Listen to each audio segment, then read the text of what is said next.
Oh yeah, baby, that's lovely.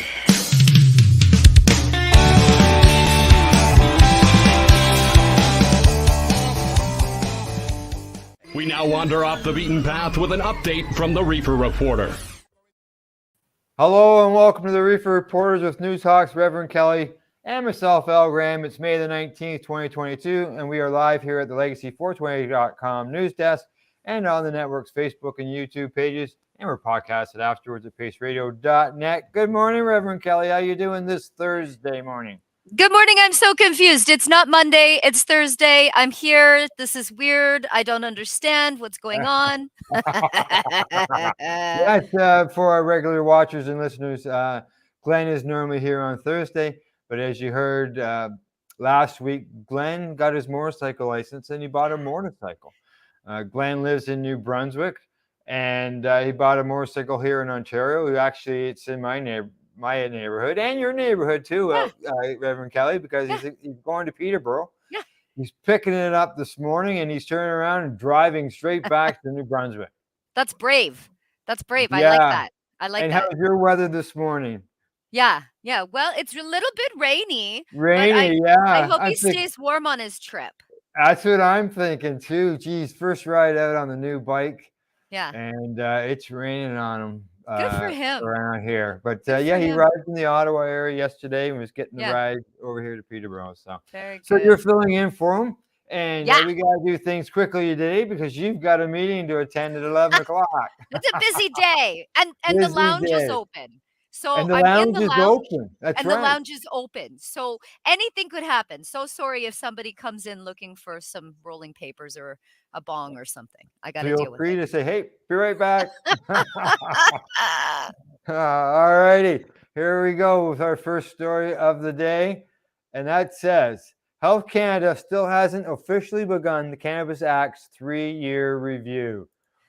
That's right. More than 6 months after the 3-year anniversary of cannabis legalization, Health Canada confirms they have still not begun their required 3-year review of legislation.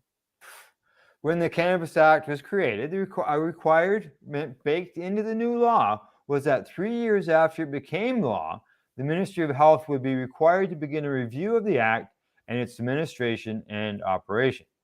Now, because the clause was put in place during debates in the House of Commons around the impact of legalization on young people and Indigenous communities, as well as the impact of home growing, the review was made to specifically look at all 3 of those issues. The Act also requires that this review create a report to be submitted to the House of Commons no later than 18 months after it begins. But it's now more than 6 months after that 3-year anniversary, and Health Canada says they have not yet begun the formal review. Okay, so the issue was first noted in February, and it was raised again in the House of Commons on April 25 in response to a written question to the government from Louise Chabot, the MP for riding in Quebec. Yeah, Ms. Chabot did not respond to requests for comment, nor did Michael Barrett, the Conservative Party's shadow minister for health. Now, the government's response, provided by Adam Van Coorden, the parliamentary secretary to the Ministry of Health and the Minister of Sport, noted that the government remains committed to beginning the review and preparations are underway for its launch. Oh, my God. Yeah. In response to requests for more information on the reason for the delay, a representative of Health Canada said they were unable to provide more information at this time. What? Yeah, why is really, nobody doing anything? I'm shocked here. Let's hope something's happening. George Smitherman, who is the president and CEO of the Cannabis Council of Canada, an industry organization representing several licensed cannabis producers, says he's frustrated by the delay and the lack of communication around it. So are we, George. Yeah, although he says he's had conversations with individuals within Health Canada who said they have done the background work on the review, it appears to be sitting on the minister's desk and not moving forward. The legislative review is well beyond delayed, says Smitherman. It's pretty distressing considering the high degree of challenge that the sector is facing that the legislative review is now so many months delayed. We did understand why a new government and a new minister might not be able to hit the immediate October deadline, considering an election had just occurred. But now that we're practically headed into the summer season, that's really got a lot of people frustrated and anxious, as there's a lot of hope that the legislative review could be an outlet to create some dramatic changes, dynamic changes. Now, the Yeah. Cannabis Council of Canada will be holding a 2-day advocacy event on May 30 and 31 in Ottawa, looking at various industry related issues such as taxation and the calls for cannabis amnesty MPs Ahmed Hussein, Nathaniel Erskine Smith, and Don Davies will be in attendance. Yeah, Health Canada has advanced several regulatory changes or proposed changes to the past year, such as in April, the regulator announced changes to how sales licenses for dried cannabis would be issued, streamlining the process for license holders, extended several COVID-19 related flexibilities in March, and announced plans to change several aspects of the federal regulations through a notice in the Gazette back in March. And they're talking about the increase in the number of cannabis beverages and from 5 to 48. They're talking about analytical testing. It basically nothing. They're giving us Yeah, bones. They're giving us little tidbits and saying that's enough. But we're correct. past 3 years. We're 3.5 years, and there's way more things that need to be considered here. And those changes aren't a review. No, how dare they offer that? That's Yeah, just what they're getting, expanding the educational qualifications for the head of laboratory positions that's required for analytical testing license. What? That's what you wanna talk about? yeah, How about edible milligrams? How about exactly. changes to remember the medical cannabis when we're talking about it in the adult use? How about so many different things? How about talking about the window coverings that are putting people in Problematic. danger? That's Their right. safety for these young bud tenders. How many of them been held up by gun for Yeah, this? No, this isn't good enough. This isn't good exactly. enough. Completely agree. Completely agree. And talking about those higher dose edibles and stuff like that, that is covered here in our next story because we don't understand. Advocates slam Vancouver police raid a low barrier cannabis program. This according to Global News. Because maybe if they reviewed the changes, there would be Mm, better milligrams. Oh, that's harm right. reduction advocates are decrying the police raid of an unlicensed cannabis distribution program that has been operating out of an RV in downtown Vancouver, saying their members will likely be forced to go back to using toxic street drugs. The low barrier cannabis substitution program had been selling high dose edibles, and other products to people as a safer alternative to opiates out of an RV at Main and Cordova streets for the last year and a half. I believe at one point they were in a building and they got kicked out and moved To into the the RV, to the yeah. RV. Now, the program's founder, Neil Magnuson, told Global News that the RV was raided and towed away last Thursday by police. We don't understand it. It's certainly the last thing the neighborhood needed, Magnuson said, adding officers have been well aware of the program since it began. And they have been. Saying we're the last place there where people in the neighborhood can get their proper cannabis who are trying to get off opiates. This is the best harm reduction solution available in the downtown east side. Yes. Yeah. Yeah. Neil's been a past guest on the Pace Radio show. And Yep. we talked about this. Yeah. The Vancouver Police Department spokesman, Constable Tanya Vistaton, told Global News via an email the raid is part of an active drug investigation and did not provide details despite further requests. Now, in an emailed statement, the city said all cannabis retail stores require a provincial license and municipal business license to operate. Yeah, along with a fixed address and stuff like that. So they're Right, saying the RV is not a fixed address. right. While high dose edibles are not specifically mentioned in Vancouver's drug policy framework, the city supports harm reduction as a set of practical strategies aiming at reducing negative consequences associated with drug use, the city says. Right. Now, I was watching this go down live on Facebook, on a Facebook live feed, and there were advocates on the streets yelling at the police saying, "You're taking their medicine. How can you do Mhm. this to the people? What are you doing to the people?" Like crying out, saying, "What are you doing? These people need this medicine." They're still standing there. They're still yelling for this. And it just seems like nobody's hearing them, Al. Yeah, like they've been there for like Neil says, a year and a half. and they're in a storefront, working with a storefront before then, and then Yep. that all changed. And from my understanding, they've got lots of support, Yep. other than by the looks of it, from the police department. Right. Right. And saying how many people are affected now. They're going to have to go back Yeah, on these opiates. They're going to have to go back on these chemicals that they just got off of, that they yeah, just became, free from, and you were know, using cannabis because they need the higher dose edibles. They cannot go to the stores, and some of them can't even afford it.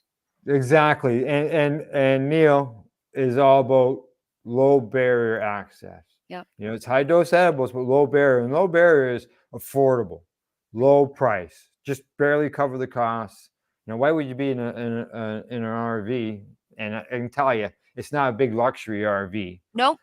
Um, and low dose, or not low dose, but high dose, but low barrier access, Right. so that people who don't have much money can get access to that. Because Right. otherwise, like we've said before, $20 joints and stuff like that Can't.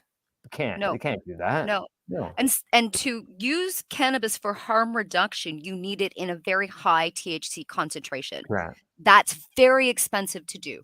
Yeah, RSO exactly. or FECO or high dose edibles, they're more expensive. So some people can't afford that. So bravo to these heroes for giving it out to them. Bravo for Yeah. trying, and bravo for keeping their heads up on this. They're still there. They were Yeah. told to go away. They came back. Come back. Yeah. I love Yeah. it. We've talked with Chris Backer on the East Coast. He's talked with the police and all that. He's doing stuff there. And there's other people across the country doing the same thing, Yep. using cannabis to help people with the opioid situation and Yep. preventing deaths. Yep. Safer alternative. Yeah, exactly. Okay, I think, yeah. Magnuson said he has not applied for a provincial license because the program provides cannabis for medical purposes. He says that he applied to Health Canada for a license to sell low barrier medical cannabis in late 2020 and recently learned that it is being denied. The program's lawyers are working on a response. The department's reasoning, he said, was not all the program's cannabis products came from regulated sources, and the edibles have a THC potency above the legal limit. Which is ludicrous. Yeah. Because we are replacing people's use of fentanyl and other hard drugs, getting them off of the risky stuff that can kill them, Magnuson says. Right. Withdrawal is the big barrier that keeps people addicted, and high-dose edibles get people through withdrawal. That's what's so valuable about it. That's right. That's right. These are people who have gotten stuck because trauma happens to people. So many people are ashamed of their addiction and don't tell anyone. These people need to have discreet access to cannabis high-dose edibles. Yeah. In the meantime, the program is still operating out of a tent at the same location. Magnuson says the situation is precarious for his approximately 260 members because many of them don't have a contact information or reliable access to the internet where it's relocated. Yeah. That is so important. That is so important. Some of them perhaps don't have a home. Maybe they're the vulnerable population here. Exactly. Have a home, never mind even a fixed address or even a cell phone. Right, so that they wouldn't be able to be notified as to where this was going to be able to go. Oh my goodness. Wow. Yeah. It's a really long story, and it goes on to talk more about it, and it's a story that we're gonna have to keep following, I think, Al. Oh yeah, we'll keep an eye on this. And Bravo to Neil and everybody else that's working so hard out there. To get trying to change things for the better. For them and society. For everybody. It's medicine. It's medicine. Cannabis is medicine. That's right. It is. It is. All right, on to the next story. And this headline from StratCan says Uruguay's cannabis regulator visits Quebec and Ontario on fact-finding mission. Some changes maybe in the works for Uruguay? Right. Members of Uruguay's cannabis regulator, the IRCCA, along with the other government officials, met with various Canadian officials last week as part of the diplomatic fact-finding mission. Delegates from the IRCCA, the Institute de Regulation Control de Cannabis, visited researchers, regulators, producers, and provincial retailers discussed various approaches and information from Canada's approach to legalization. The president of the board of directors of the IRCCA, Dr. Daniel Radio, together with the executive director of the institution, Juan Ignacio Terras, several others participated first in a meeting at the Cannabis Research Center of McGill University in Montreal. Sebastian Ari was received by Professor Nadine Zetwick, a permanent member of the McGill Cannabis Research Center, in which he is a member of different research and cultivation industry committees. The McGill Cannabis Research Center provides education and training for the development of high-quality human resources in the aforementioned areas. In all, the group visited McGill, an SQDC store in Quebec, the GCO, Cannabis Facility in Smith Falls, the Ontario Ministry of Finance, and Ontario Cannabis Policy Council, the Ontario Chamber of Commerce, and BMO, and the Lift Cannabis Expo in Toronto. Wow, they went everywhere. They went everywhere. Holy! They must have been. I wonder what they thought of the expo. I wonder what they thought. Well, it sounds like they were there for business, and it's such a business expo. Yeah, exactly. Yeah. I did not attend. No, I didn't. Neither did I. I was in the middle of moving. Yeah. Where were we? Okay. Vital says the meetings were part of an effort by Uruguay to review connections with stakeholders in Canada since the last visit in 2019. A similar delegation visited in the year after Canada legalized. One of the biggest takeaways is the learning process, Vital explains, coming to Canada 3 years after legalization and seeing how far you have gone in the regulations, distribution, retail, the industry accommodations to this reality, as well as the research and development. It helps to understand the good and bad things about the system. The ambassador emphasized the similarities in the two countries' approach to Canada in regard to a strong public health focus, while also noting the different provincial retail and distribution models in Canada offer a great opportunity to see the contrast between public versus private models. You know, I really like their smokers clubs. They've got clubs where you can go grow together and you can smoke together. And that's the only place you can get your cannabis. You can get it from a pharmacy or grow your own. But if you belong to one of the three, you can't do them all. But this club is where you can meet other cannabis enthusiasts and really work together for a nice cannabis community. That's a difference I like about your Yeah, way. that I like. What I didn't like was that they at one point it only allowed people like 30 grams a month. Right, and actually, I think that their THC limit is only 5%, like, it's really low. Like, Yeah, it's really something low. that's Wow. very, very low in Uruguay. It's Yeah. different, unless you grow your own or something, one of those loopholes. Then, of course, for us, what it was important is to see the evolution in Canada on this file, on the regulatory process, but also because we can see different models. For example, we met with the Ontario regulator and the Quebec regulators.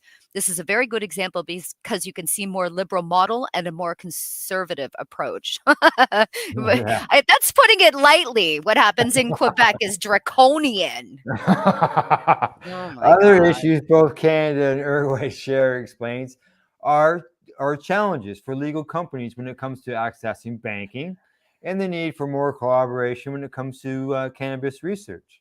Yep. Now that we have these meetings, it should be easier for our officials in Uruguay to stay in contact with their Canadian counterparts. Yeah. Uruguay was the first country to fully legalize cannabis. That was back in 2013. With retail sales through pharmacies began in the mid 2017. Consumers in Uruguay can sign up to either purchase their cannabis through 25 different pharmacies, grow their own at home, or join a cooperative where members share the duties of growing. Yep. As of February 9th of this year, there are more than 48,000 signed up to buy through pharmacies, more than 13,000 authorized to grow their own, and over 7,000 authorized to grow through one of the 229 membership clubs. So that would be basically pharmacies would be like Yep. dispensaries. Yep. Grow your own would be like our medical grower owned, Yep. and they co-op things. We don't have co-op here, but No. designated grower. Kinda, yeah. The membership club, but their clubs are really, really neat. You can consume at them and you can have activities at them, but you also grow. They're a really, really, really cool model. Yeah, I'm sure we'd like to see that at Kelly's Green Lounge. Yes. You get where I'm going with it. I Yes, love it. I do. Yeah. Yeah. All right. Let's see. As of February 1st, the price of a 5-gram package of dry cannabis at the pharmacy was set at 390 pesos, or about $12 Canadian. Whew. Consumers can choose from 4 different cannabis varieties sold in 5-gram bags called Alpha 1, Alpha 2, Beta 1, Beta 2, with around 2% CBD and 9% THC, depending on the variety. There you go. So there you go. $12 for 5 grams. Yeah. That's like what, less than 3? It's like what, $2.50 a gram? That's not bad. No, And it's obviously sorta like that they're 3-to-1 sorta THC to yeah, CBD sorta stuff. It's yeah. not It looks like bad. they've only got the 4 choices, Yeah. and yeah, I know. like you said, it's a little low. It's okay, it's okay. We get to Hopefully, it. they've got good terpene profiles. Yeah, maybe. There you go. Okay, that story is all done. All right. So yeah, I can see hopefully for the residents in Uruguay that maybe they take back some maybe of our policy, like allowing more than the 9% Yeah. on the THC end of things, and getting more than just 4 varieties, 4 strains available to the people. Alpha 1, Alpha 2. Yeah. That's all Yeah, right. that's right. Yeah, exactly. We All have how right. many do we have? We probably have thousands here in our country now. I can't tell you for sure, but Last I there's knew that probably there was thousands. yeah, there was at least 3,000 strains available, but I don't know what's available in the country right now, but Yeah, yeah. Yeah. crazy. All right, on to our next story. Good news. He was a totally different kid. The impact on cannabis oil on the health of children, according to CTV News. Wow. A Manitoba mother says the use of cannabis oil has had a profound impact on the health of her child. Dr. Jen Anderson's son, Nicholas, has epilepsy, and is nonverbal. In 2016, he was having multiple seizures each hour. This is a doctor's child. She said she tried a bottle of CBD oil, which doesn't have the psychoactive effects. Within 2 weeks, there has been a change. He was alert and alive and able to participate. He was a totally different kid, according to Anderson. Wow. CTV's Michelle Gerwing looks into Anderson's experience and other research around cannabis oil and health processes. That's the Yeah. video. Oh, Yeah, unfortunately, the video. So yeah, that's too bad. It's not showing up here. So, but it'd be nice to know more on that, yes, obviously. yes, yes, But yeah, it's another example of how cannabis oil is helping children with yes. epilepsy. And this And is a doctor. a doctor. I was just going to say the fact that it's a doctor, so maybe that will qualify for something more. Unfortunately, we need whatever we can take right now. So if it's a doctor's child, maybe somebody will listen more. Well, that's the thing. That's what happened when Dr. Gupta spoke up about Charlotte's Web in the Right, U.S. Things started right, to change. Things changed, right. and yeah, this is a doctor's child speaking up. Yes, yes. All right, on to our last story before we go to break, and this one says, drug raid in Norfolk County nets thousands of destroyed cannabis plants. So Destroyed. sad. It's according to the Hamilton Spectator. So destroyed. Let's see what you mean by destroyed. Right. Officers descended on a suspected cannabis grow op in Norfolk County on Tuesday morning to find thousands of cannabis plants with an estimate value of $20 million, and they'd already been destroyed. Well, how can they be worth $20 million if Yeah. they're destroyed? Never mind the fact that the price of cannabis has gone down. That's right. Acting Sergeant Ed Sanchuk said officers from several detachments in the provincial cannabis enforcement team executed a search warrant at a property on Highway 24 north of Simcoe. Officers arrested 3 people without incident and then found the plants, which, according to Sanchuk, had been cut prior to police arrival. He did not provide any information about the 3 arrested and what charges had been laid, saying the information had not been sworn by the courts. Destroy, cut down. They just cut down and maybe they wouldn't call them destroyed if they were just drying, cut and drying. Yeah, that's not destroyed. That's in fact what they need to have happen. that's their purpose. Police are continuing to investigate and anticipate further arrests. Yeah. Inspector Sean Johnson, interim detachment commander Norfolk, praised Tuesday's raid. He says, "Our community street crimes unit has been very effective at proactive drug investigations." Wow. That's just yet another example that highlights how the police in Norfolk County by law enforcement continue to work with members of the community in partnership to resolve crime. I feel like that's what he said. Like he's so proud of this. Okay, whatever. Poor plants. They say this has been going on for years. 2013, they busted. They said the county became the first jurisdiction in Canada to craft comprehensive cannabis zoning bylaws for the council of the day, envisioning marijuana as a new crop for the agricultural hotbed known as Ontario's garden. Don't they call it Hamsterdam? Hamilton areas like Hamsterdam. The Hamilton, yeah. It's a really big cannabis community. It's a hotspot for cannabis, isn't it? Down that way, yeah. In a report to council in 2020, Jim Milson, the county's supervisor bylaw enforcement and a former OPP officer, said many local cannabis growers were producing well in excess of the maximum licensed number of plants. Uh-oh. Paint us all with the same brush. It has become clear that the excess being produced by designated growers is being funneled into the illicit market, which is mostly controlled by organized crime. So I totally expect a review of that end of things as far as the designated grower program when we're talking about reviews. Yeah. Go ahead. Right. Now, the OPP found that some cannabis grown in Canada is smuggled across the American border in exchange for guns and narcotics, and the grow-ops themselves are targets for armed robbery. Last spring, Waterford area councillor Kim Huffman brought forth a plan to combat the proliferation of grow-ops in Norfolk, which were estimated to number about 130 at that time, up from the several dozen just a few years prior.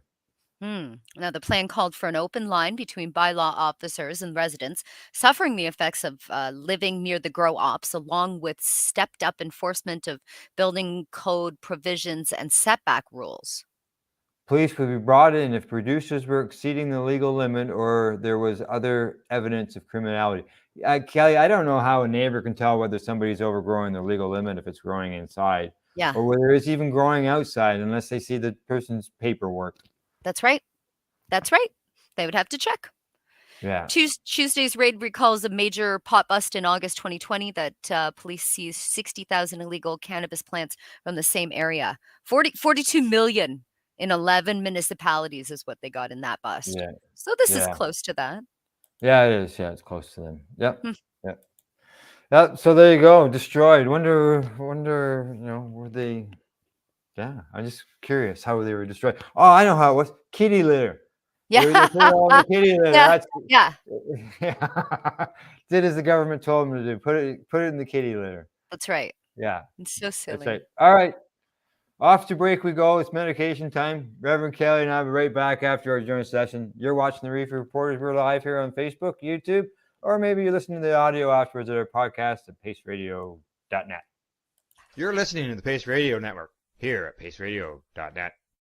A doctor's job is to relieve your pains. And when it comes to growing cannabis, the biggest pain is trimming. Let Dr. Buck Cannabis Trimming Solutions take the pain away. Whether you're a home grower or a commercial operation, we have the cure. From 4 plants to 400 plants, garden size doesn't matter. Dr. Buck Cannabis Trimming Solutions comes to you with years of experience and professional discreet service. It's simple. We trim your weed and we do a damn good job. Visit drbuckcts.com to book your trimming. Pace Radio Network, by patients, for patients, and for those who want to know. At Legacy 420, we believe in being different. Experience the difference of quality control. Our labs provide tested formulations for all of our products. Experience the difference in trust. Our customers can trust that we are following up-to-date COVID precautions for their safety. Experience the difference in accessibility. We're open 7 days a week. Please visit our website, legacy420.com, or contact us for curbside pickup as well as nationwide mail order shipping. Legacy 420 values overall wellness. Come and experience the difference of Legacy 420.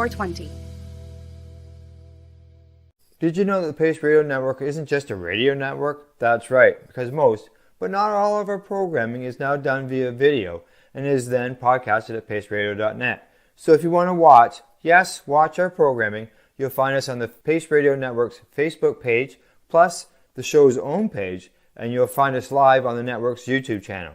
And don't forget, you can find it all, video and audio, at paceradio.net. BMA Hydroponics has everything you need to succeed. Visit our Hydroponics Superstore at 404 Maitland Drive in Belleville and we'll show you how to grow your own quality cannabis for pennies per gram. We're open Mondays, Tuesdays, Wednesdays, and Saturdays from 10 a.m. to 5 p.m. and Thursdays and Fridays from 10 a.m. to 7 p.m. Call 613-967-9888. BMA Hydroponics. It's worth the drive. The only way to go. Hi folks, Scott from stfattiesday.com here, and we're absolutely stoked to tell you about our brand new program called Pass the Peace Pipe and our partnership with Legacy 420 out of Tyndonega. We are absolutely proud to be partners with these people. They are an amazing group that have helped so many people with their amazing cannabis medicinal products. And we are working together to gather funds to build the first ever Indigenous-specific opioid addiction center here in the Bay of Quinte area on Tyndonega land. So we need your help. We need you to repost this video and go to our GoFundMe campaign, because on this October 17th, St. Fatty's Day, we are going to be starting the campaign where we pass the peace pipe from one side of the country to another to unite our country, to gather awareness, but most importantly, funds to build opioid addiction centers across the nation, one build at a time.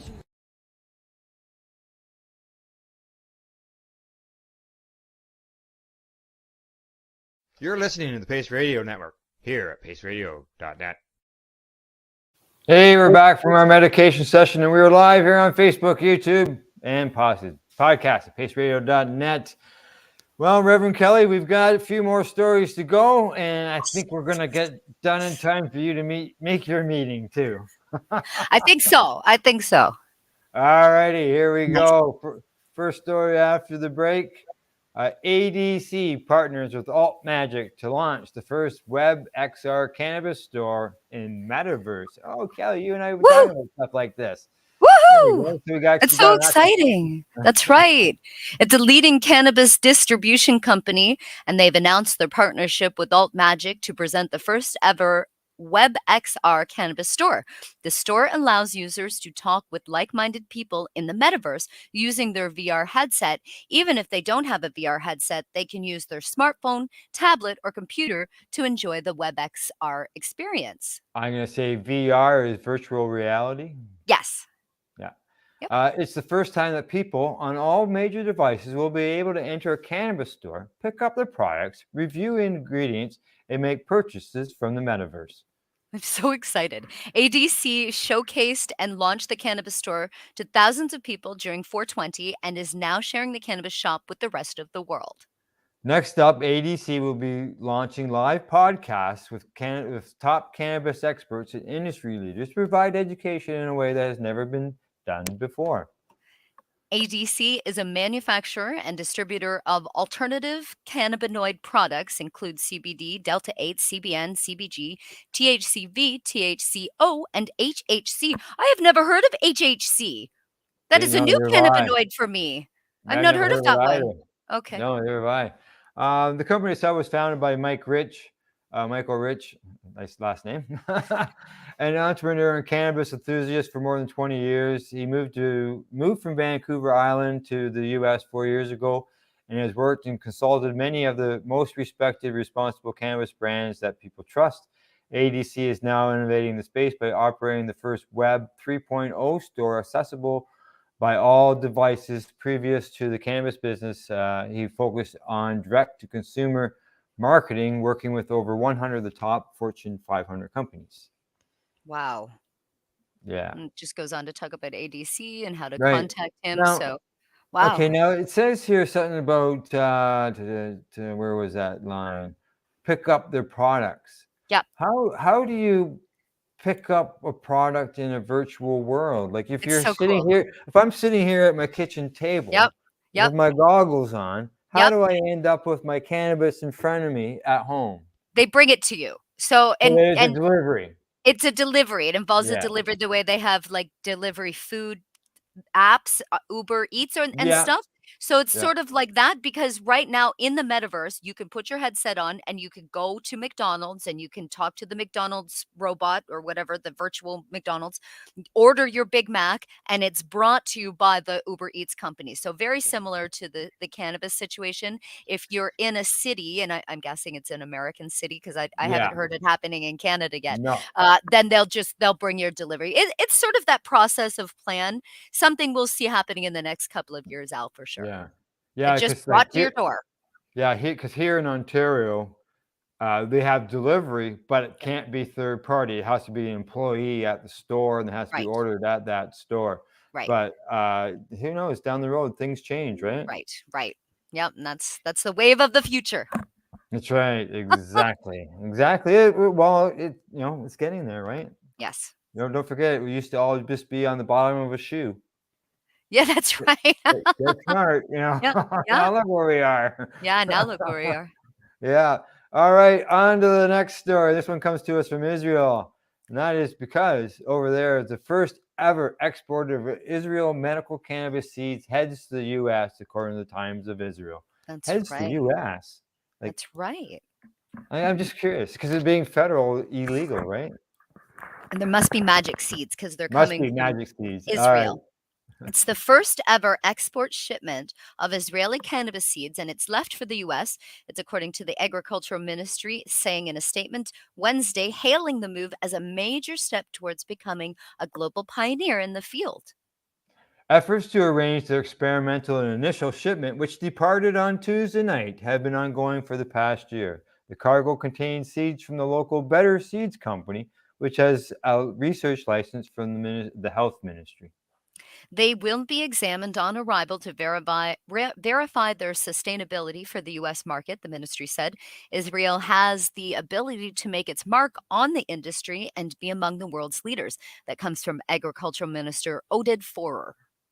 The export of cannabis seeds invites us to expand the diversity of Israel agricultural exports and strengthens local agriculture, Fourier says. It also exploits Israel's relative advantage in an area that is still considered preliminary. If all goes well, contacts will be held regarding the continuation of the export, the ministry said. It could lead to the opening of additional international markets for Israeli exports and significantly advance the medical cannabis industry in Israel. Yes, please do. Increasing the range of exports and expanding it to cannabis products will enable the deepening of existing markets and penetration into new markets while riding on the growing wave of demand for cannabis products with medical health value. Absolutely. Last August, the government amended its medical cannabis export rules to allow for the export of cannabis seeds. The change came after intensive pressure from companies in the cannabis industry. Touting Israel as a global expert in the research and development of a cannabis plant, the ministry noted that, contrary to popular belief, the cannabis industry in Israel has been active in the field of research for decades, but only in recent years has it gained momentum due to changes in the Israeli policy. It's crazy. It is the leader in the world. That's the way we look at it, yeah. Cannabis, right? And it's illegal still. This is the first time. It's shocking. Israel's medical cannabis market was valued at around $264 million in 2021, roughly $7 million less than the entirety of Europe, according to, oh, wow, only $7 million left in the entire European business. Wow. Well, $7 million less Than all of Europe. So Europe. Yeah, Israel's is exactly. worth more than Yeah, almost more than that. Wow. Oh, wow. yeah. Oh my God. Go ahead. However, Israel maintains tight restrictions on exports, particularly to major markets in Europe and North America. Israel exported a comparatively meager 1,462 pounds of cannabis last year, according to the Ministry of Health. Now, some lawmakers, such as New Hope MK Sharon Haskell, are working to pass. Oh, oh, oh, Kelly's frozen. Kelly's frozen. Wow. Passed legislation that will continue to loosen regulations that they say would benefit both businesses and consumers. And that's the end of that story. And Yes. it looks.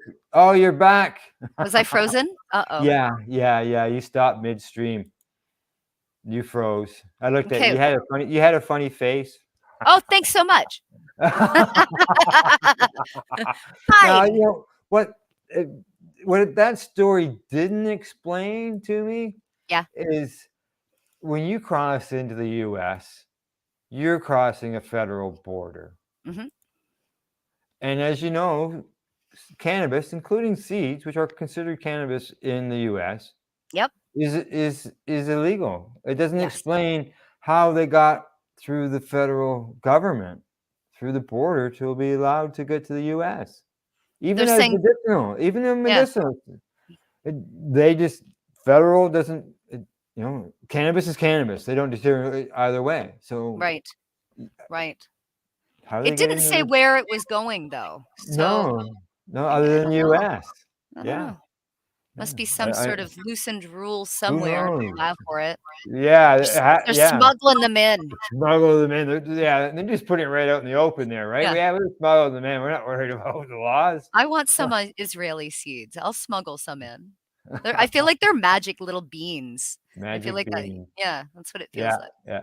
All right, on to our next story, which I thought would be, being that you always bringing up celebrity names when it comes to the cannabis end of things. I thought this would be a good story to cover, and that is, we put cannabis brands tied to famous names to test to see if they live up to the hype. Oh, I like that. I like that. As cannabis continues to go mainstream, plenty of famous faces are not only open about what they're smoking, an increasing number of actors, athletes, and musicians are lending their names to new industry products or actively investing in startups. But have you ever wondered which cannabis product a dead celebrity might endorse? Because we sure have. Great. Okay. For the sake of debate, we auditioned everything from Garcia hand-picked flower to recent George Harrison dad grass collaboration, as well as strains from Burner Cookies and Oregon-based Belushi Farm. Yes, some of the famous people in the lineup are still living. As we've all learned from witnessing decades of celebrity endorsements, slapping a well-known name on a likeness onto a product doesn't necessarily mean it's any good. So we put the cannabis brands by pop culture icons to the test. Here are the results. They didn't mention, well, he's not dead yet, but Willie Nelson. He's not dead yet. Yeah, I know. I love that he's not dead yet. He's not dead. No. Well, eventually, we all die, right? Does We're he not have getting a out of this brand, world though? alive. Does he have a brand? I don't remember. I know Willie he's an Nelson. advocate, but does he have a cannabis brand? I'm sure there's I a can't Willie Nelson remember. brand out there. Yeah, I'm pretty sure there is.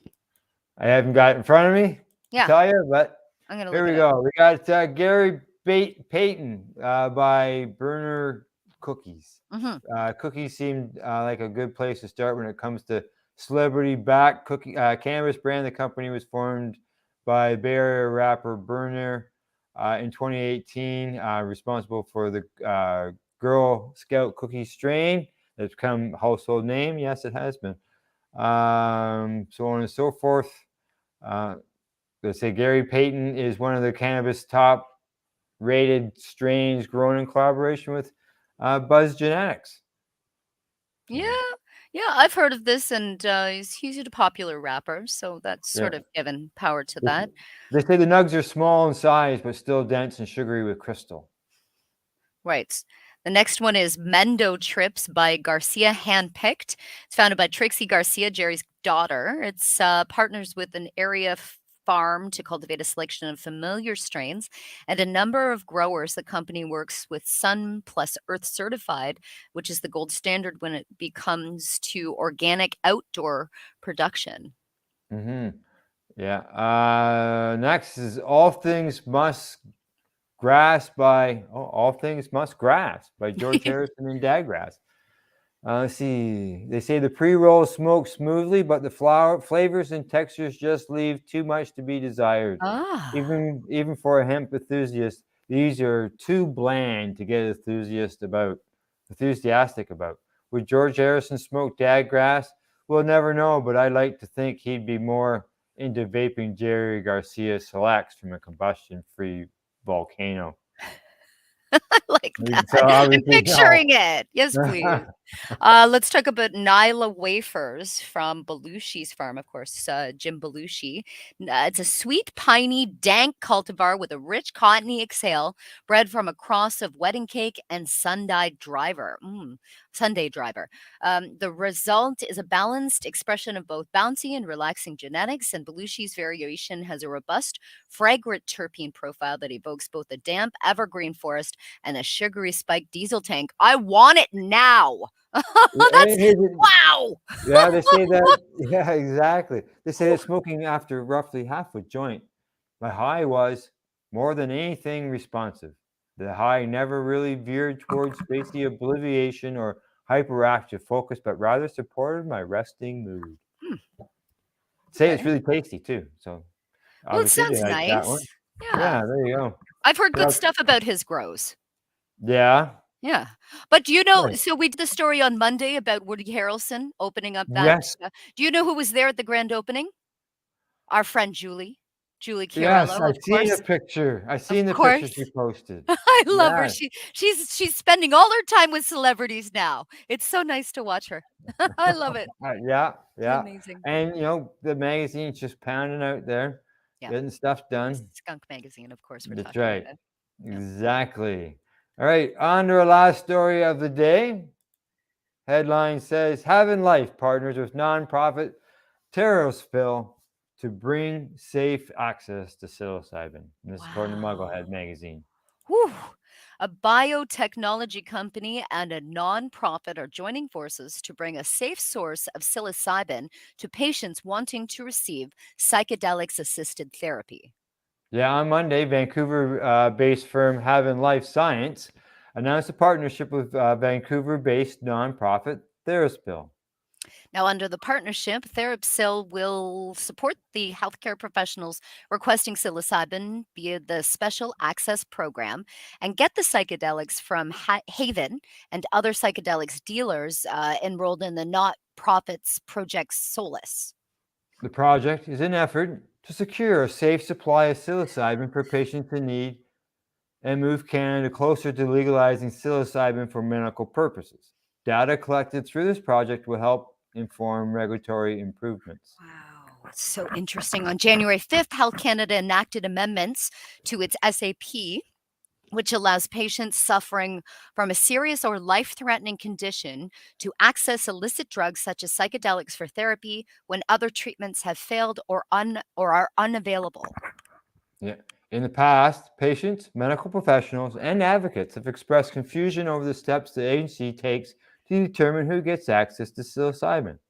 It's the Victoria-based not-profit TheraPsil has been helping patients and medical professionals access medicated psilocybin. So they can prescribe it. I guess these are the Yeah. medical professionals that. So you Right. don't need to go to like a general Western doctor for this. You have to go to a specialized medical There's this, facility. this clinic is. Clinic. Okay. Yeah. See, I'm sort of looking at, like, I've talked to Allison a bit about this because she's trying to get access to psilocybin, and she's also applied to grow. When Terry Parker got access to medical cannabis, there was no supply. Okay. And then eventually he got, then we got a right to be able to grow. And then eventually 2013, the big companies come in. I'm wondering if right now they've got this company that's producing mushrooms in order to be able to supply this other company that is dealing with patients. So you're thinking it's going to go along the same way that I cannabis did, like yeah, I think it's gonna following go the that. same way, but they're trying to maybe get ahead of things.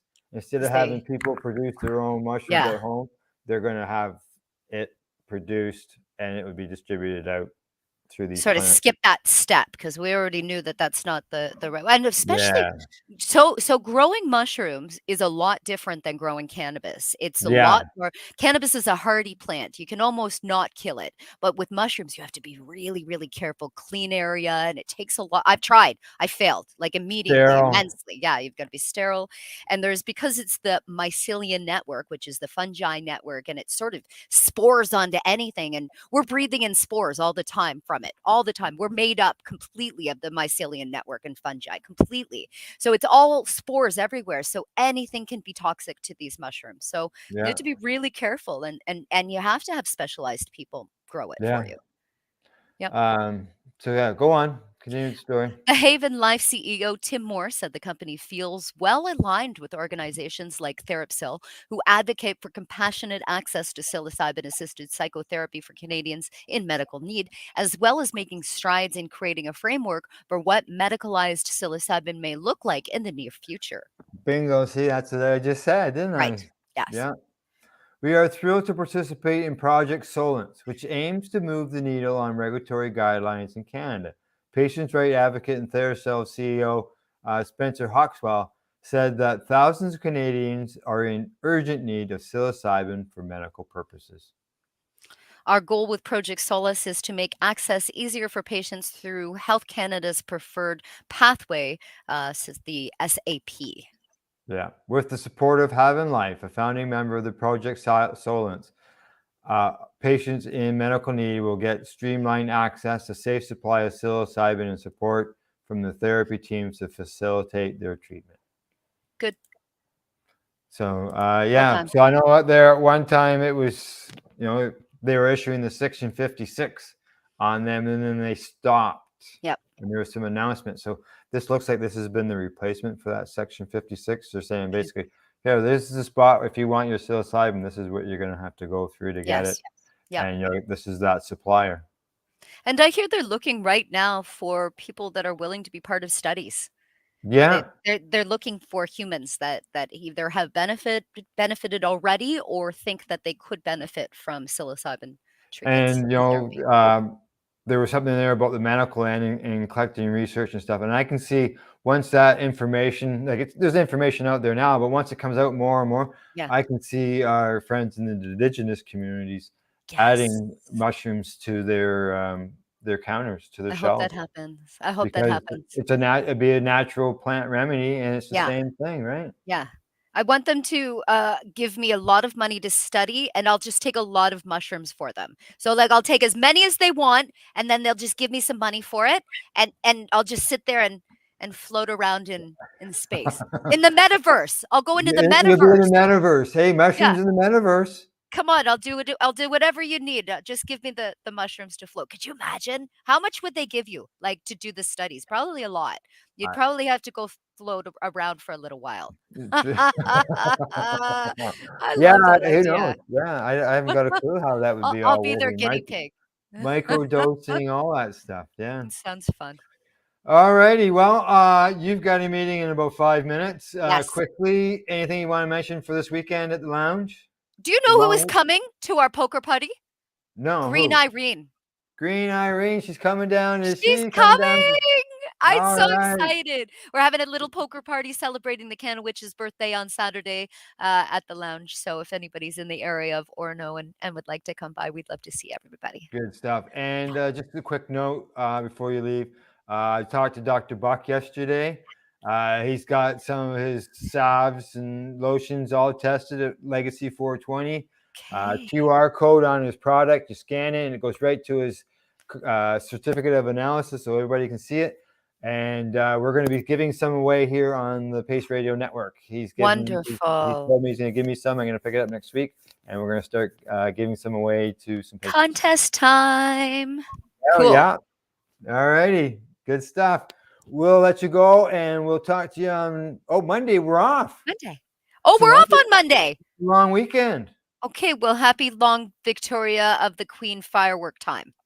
All right. And I guess today we sort of, for us to get together today is just makes up for it. That's right. So we'll see everybody next week, next Thursday with Glenn, and we'll find out how his trip was. Other than that, let's see what's my line says. That's your Reefer report for May 19th, 2022, and from the Legacy420.com news desk. Thanks to all our sponsors, Legacy 420, BMA Hydroponics, Havn Lifestyle Shop, and drbuckscts.com. Other than that, don't forget to educate, medicate, and do not incarcerate. Oh yeah, baby, that's lovely. You're listening to the Pace Radio Network here at paceradio.net. The views expressed by the individuals during this broadcast are their own opinions, and they may not be the same as those of their group or other organizations they may be involved with.